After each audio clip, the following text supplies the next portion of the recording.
Asalaamu calaykum kusoo dhawaada channelka Riya Aqrooni channel. Maanta waxaa inoo wadaa cunto yar oo fudud caafimaad leh maasha Allah. Inta waxaan ku haysanaa wixii aan ka sameyn lahayn waa boorashka mishaarida qamadiga ah iyo 2 xabo ukun ama beedsa u taqaanid.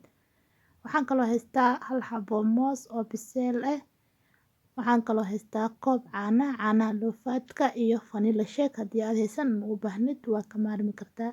Intaas ayaan kusoo shubaa blenderka waan soo shiidayaa insha Allah. Markii aan kusoo shubo blenderka waa kaas kullu waa kusoo wada shubay waan soo shiidayaa markii aan soo shiido si ku soo baxdo insha Allah isla arkeena. Baaqula ayaan kusoo shubay waa kaas waan soo shiiday maasha Allah ay ku soo baxday burka cadaa waa ugu maarmi kartaa iyo sokorta waa cunto yar oo fudud caafimaad leh macaan ma lahan.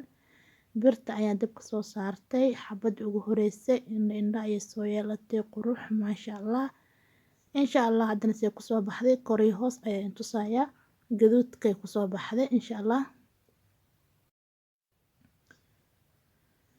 maasha Allah waa kaas markii aan soo dubay kori hoos gaduud ay ku soo baxday inaba caadi maahan haddii aad channel ku cusubtaa please subscribe samee haddii la joogo jirtay like iyo share wax badan ayuu ku anfacayaan soo wadaa iyo cuntooyinka caafimaadka leh insha Allah khayr badan bye bye.